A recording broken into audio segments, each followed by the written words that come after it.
First of all, it's hard to find a question, I think, because you have an incredibly great background story, and you hit almost everything I want to know about. Shakopee as a district, we're not broken.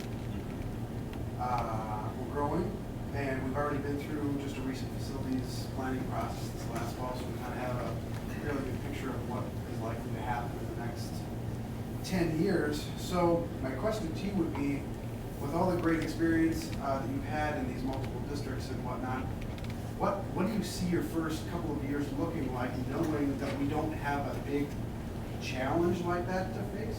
What would you see as your first couple of years? What would you do? That's a very good question. First of all, I would say we define reality. That we get out and we talk to the community. We have coffee clutches. We do the same kind of surveying that the School Connect folks did when they talk to staff. They're talking to community partners, city, county, parent groups, etc. We get the information and we ask the questions that are most meaningful to the district. Defining reality also means that we take on a brutal, honest approach that Shakopee Public Schools need to compete with the top school districts in the state of Minnesota. Sometimes when you're good, there is the opportunity to maybe just lay back a bit and say, we are Shakopee, we have a proud tradition, and sometimes that gets in the way of taking that next step to greatness.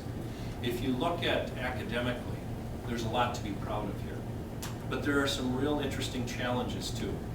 And as much as we don't want to say that a report, the school report card define who we are, they give snapshots to our community of who we are.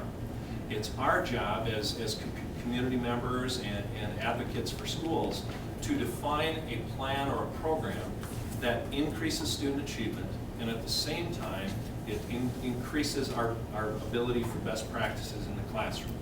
So in the first 2 years, first of all, we have to show immediate openness to an ear to anyone and everyone who is willing to talk to us and to talk to our team to get all the information.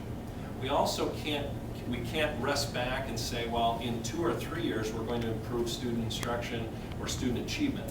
That has to happen year 1.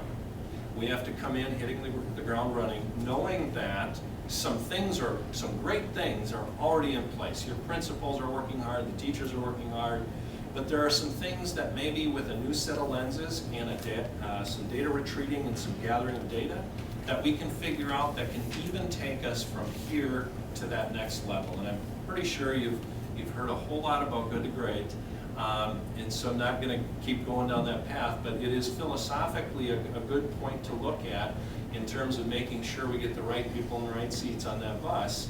And when we do that, that's how we can improve some of that student achievement. 2 years, what would we expect? We'd expect that we're better than year 1. Our student scores, our student achievement has increased. Year 3, the same thing. We would expect that we would be doing the right things to increase student achievement and to improve our best practices strategies.